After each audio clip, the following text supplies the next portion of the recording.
What is good, ladies and gentlemen? Welcome back to the channel and welcome to some more World of Tanks. Today I am reviewing the tier 8 premium Swedish medium tank, the Primo Victoria, which is an absolute beast here at tier 8, and hopefully in this video you are going to see why. It plays similarly to, well, I mean, it is a Centurion 1, and it plays similarly to the Huntsman Centurion, because the Huntsman Centurion is also a Centurion 1, but it feels like an even better version of the Centurion 1. So, if you enjoy the Centurion 1, or if you enjoy your Huntsman Centurion, and you want a Centurion that's going to earn you more credits than the regular Centurion 1 would, then this is a perfect choice. It really is. Really is. So, we took a shot at the Vengeance there on the move, but that was very speculative to say the least. We're here on Arctic region, and we're going to push up to a favourite spot of mine, just in this bush next to this rock. Now, one of the cool things about the Primo Victoria is you can actually unlock the crew members of the Sabaton band and then put them in your Primo Victoria. Nice shot through the Vengeance's turret there, and I have Chris Rowland in this tank at the moment, and we get a nice shot through the side of the T-34 as well, which tracks him. So while I was playing this game, I had Chris Rowland in the commander's seat, and as you can see, or as you can hear I should say, the voice callouts for the commander are slightly different to the regular Swedish voices. It's not actually speaking Swedish, it's more like English with a Swedish accent, but it's actually the dude from Sabaton that's speaking. So that's a cool feature as well, if you're a fan of the band and if you want to actually have the guy in your commander's seat be the guy from the band, or one of the guys from the band, because you can unlock all of them, then that's what you should be doing. You have that option available to you. You have that option available to you. And I think that's quite cool. You know, similarly to how the Rudy has the dog bark, which is unique, this crew has their own voice callouts, and it just adds that little unique touch to the Sabaton. And like I said, for those of you who are fans of the band, I mean, it's perfect, right? I mean, I would love to have like a member from A Day to Remember in my crew seat, because that's my favorite band. Or like Blink-182, for example. One of the, like, either of those, if I had a member of Blink-182 or A Day to Remember in the crew seat, I mean, it couldn't really get any better than that. But guys, this tank is a very good tank. I mean, the Centurion 1 isn't a bad tank, and unfortunately we missed the SU-152 there because we hit a bump in the road, and he gets taken out before we can take another shot. But if you have played the Centurion 1 or the Huntsman Centurion, this tank will be very familiar. The only difference is it fires APCR as standard, as opposed to the Centurion 1 standard ammo, which is AP, and then APCR as premium ammunition.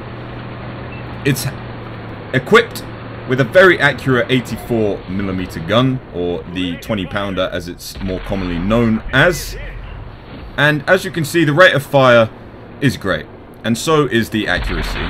Trademark characteristics of the British 20-pounder gun.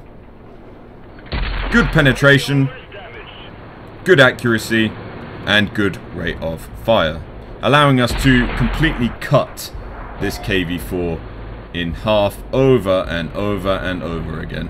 I mean, he's given us his side armor, which we're not going to have any trouble penetrating at all, so it doesn't really matter where we're aiming at this point in time. But we get a nice track shot into him, and as you can see, the reload is just over 6 seconds. I had improved vents equipped on the tank at this point, and one of the good things about the crew members, the Sabaton crew members that you can earn, is they all come with brothers-in-arms already trained on them, which I decided to swap out for 6th Sense, because I believe that 6th Sense is a more crucial skill to have straight off of the bat. I would rather then train brothers-in-arms after 6th Sense is unlocked.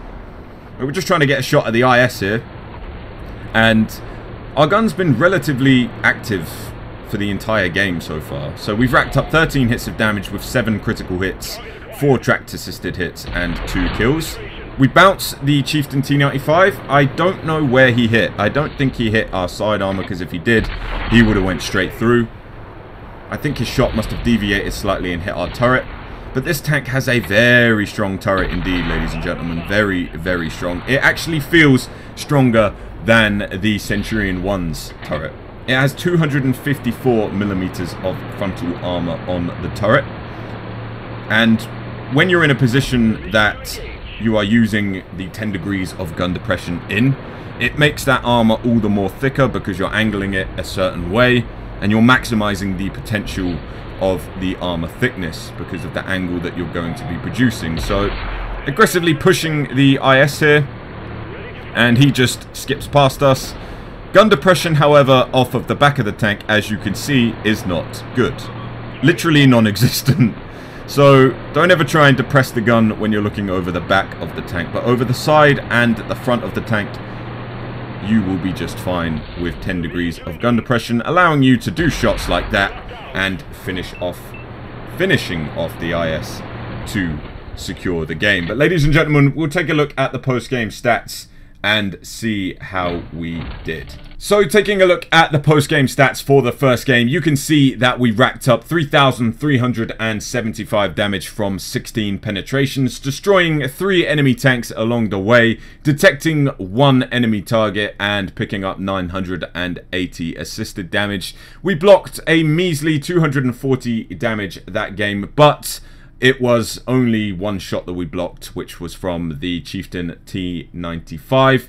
We picked up the high caliber medal as well as a Ace Tanker Mastery badge for our efforts in that game. And at the time that I played this game, my premium account was not active, but even so, guys, we picked up 218,057 silver, as well as 5,052 XP with the daily XP triple that was happening at the time. Had we have had a premium account, we would have picked up 267,874 silver, as well as 7,578 XP. So this is a very good credit earner indeed. And if we take a look at the team stats, you can see that we picked up a base XP of 1,630 for that game. So if you are wondering what kind of XP you need to bring home to pick up the Mastery badge in the Primo Victoria, then look no further than this. Around 1,600 XP should secure the Mastery badge for you. And if we look further into the statistics of that game, you can see that we fired 26 shells. 20 of those shells directly hit the target, and 16 of those shells penetrated. Now I'll hold my hands up once again and say that I took a few speculative shots in that game that I probably shouldn't have. For example, the first shot on the move, and the T-34 when he was retreating, I took a shot at him and it went into his gun instead of actually scoring some damage. So we did take a few shots that game that we, didn't have to take. And therefore the gun performance in that game wasn't the best. But, I mean, 26 shots fired, 20 of those shots hit the target. So it is a very accurate 84mm gun, or 20-pounder gun, however you want to say it, however you want to say it. The gun is very, very accurate. It is a typical British 20-pounder performance. It really does have the typical performance of a typical British 20-pounder in the game. Very accurate, very, very good on reload time, and the aim time is also very good as well. It really doesn't differ from the Centurion 1 or the Huntsman Centurion all that much. And ladies and gentlemen, I am going to show you just how good this gun can perform in the second game. It really is a showcase of just how good this gun can be. And it's also a showcase of the thickness of the turret armor.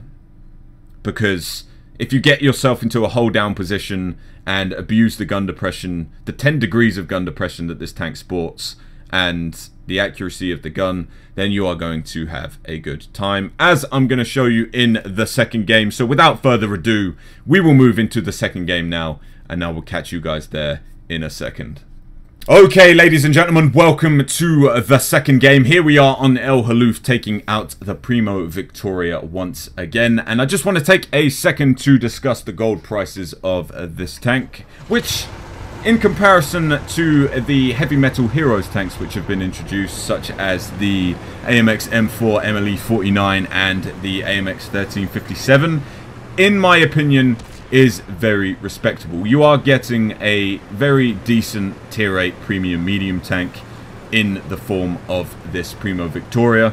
It's basically just a Centurion 1 that performs better than a Centurion 1, and it earns more credits than a Centurion 1. So if you enjoy playing your Centurion, or if you have a Huntsman Centurion, for example, and you want another Centurion tank that will earn you more credits than your regular Centurion 1 will, then this tank is ideal for you.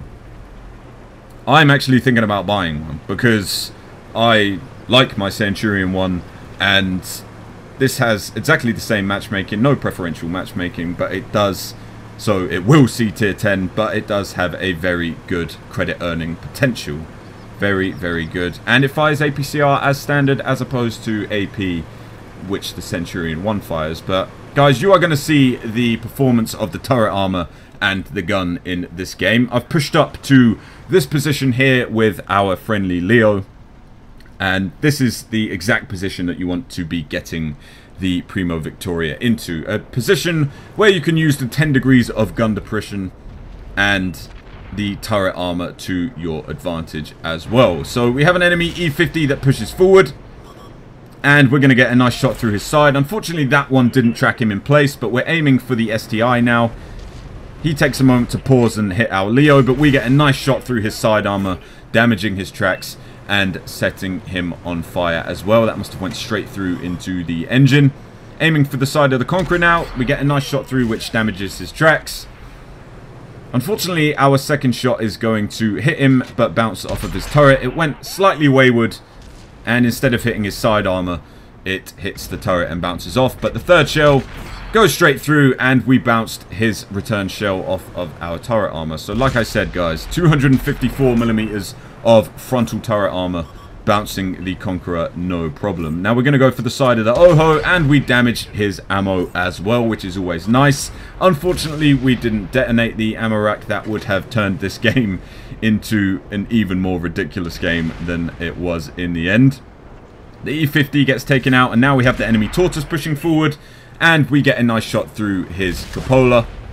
And look at the accuracy of this gun, guys. This gun has not missed a single shell yet. We bounce the Tortoise off of our turret, and then we get another shot through his cupola, no problem. And then another one. And we're going to aim for his side armor here. He's distracted, shooting something in the lower ground. Get a nice shot through his side, and then a back up to avoid being hit by the Conqueror. The Conqueror's loaded APCR at this point, but luckily he misses us, and we didn't take any damage from him. We're already up to 14 hits of damage with 5 critical hits and 1 spotted assisted hit as well. Because of that lovely fire on the STI, we racked up some more damage than we should have. But it's always nice when that happens, man. Setting somebody on fire is one of the most satisfying feelings on this game, I swear. If you hadn't noticed already as well, focus your attention to the rear of the turret. The turret basket has guitars in it.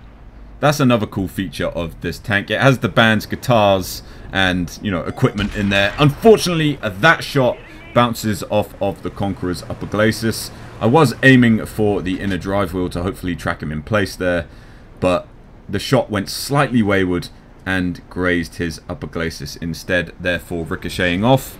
But again, it didn't miss.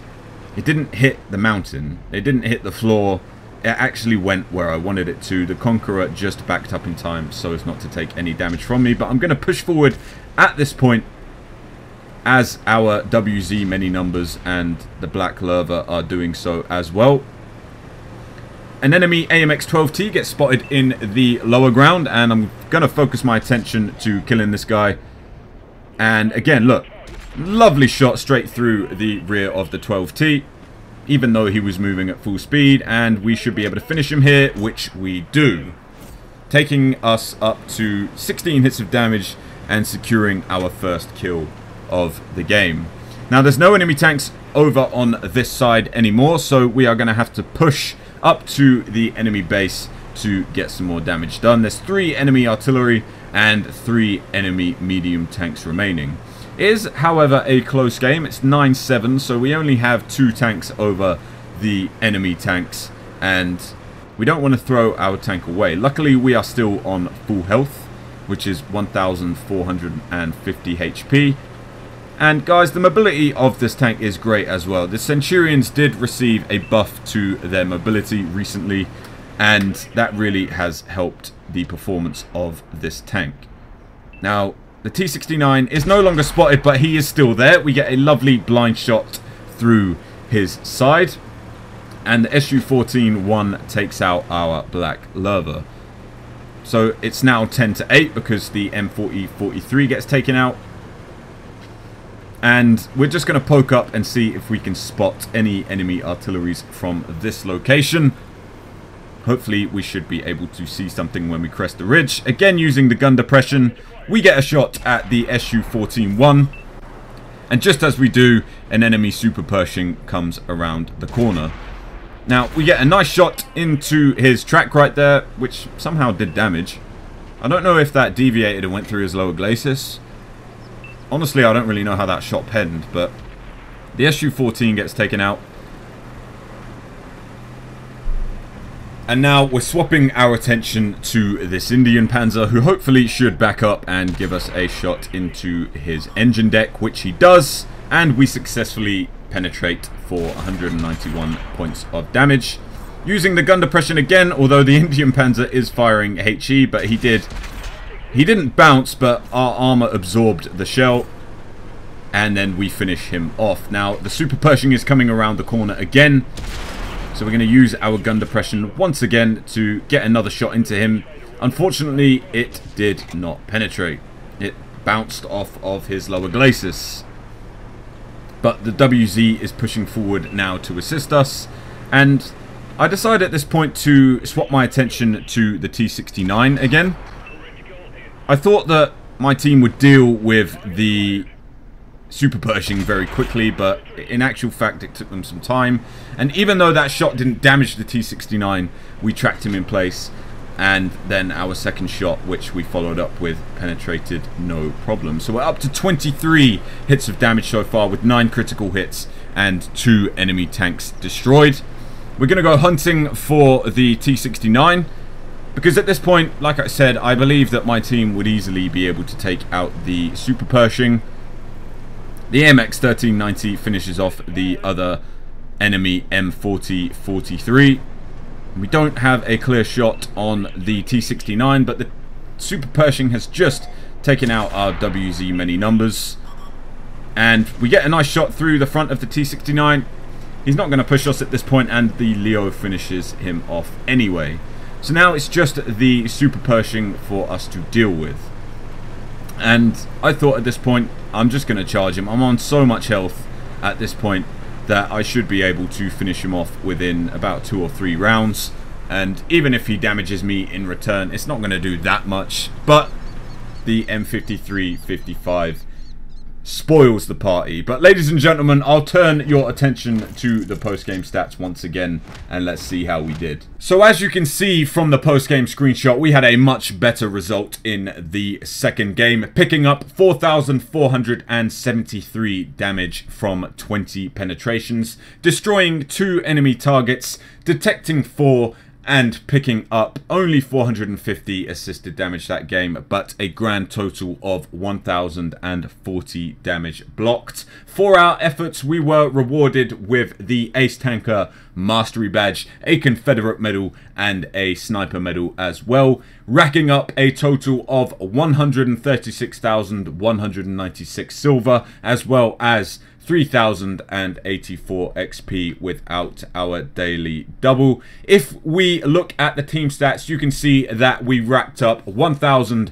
869 base XP from that game, so considerably more than the first game, securing the mastery badge as well. And we didn't top our team in terms of damage, because the M53-55 actually pipped us by about 30 points.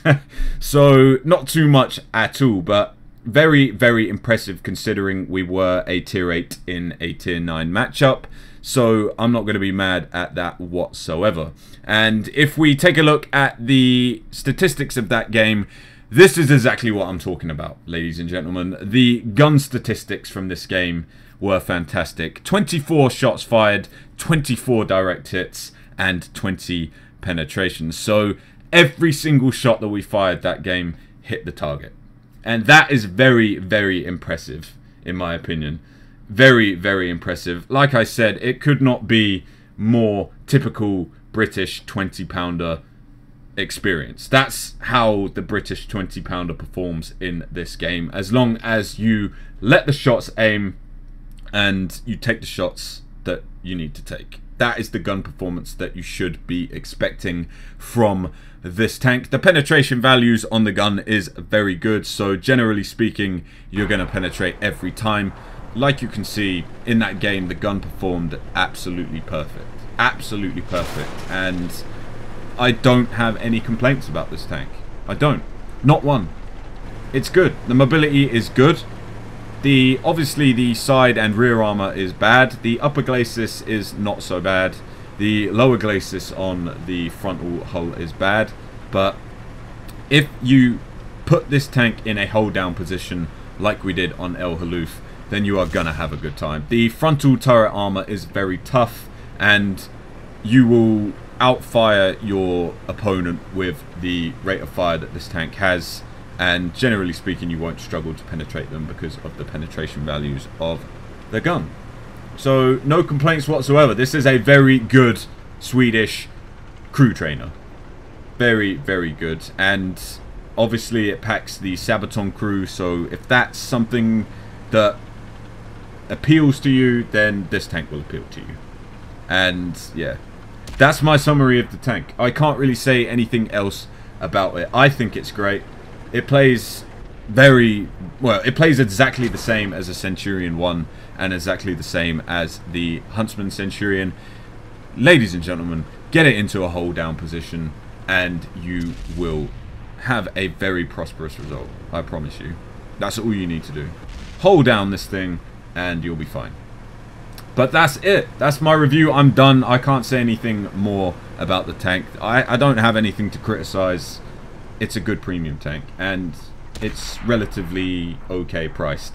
So if you want a Swedish crew trainer that isn't the STRV M4257, the little medium tank down at tier 6, if you want a tier 8 Swedish crew trainer, then look no further than this. It's a good tank, ladies and gentlemen.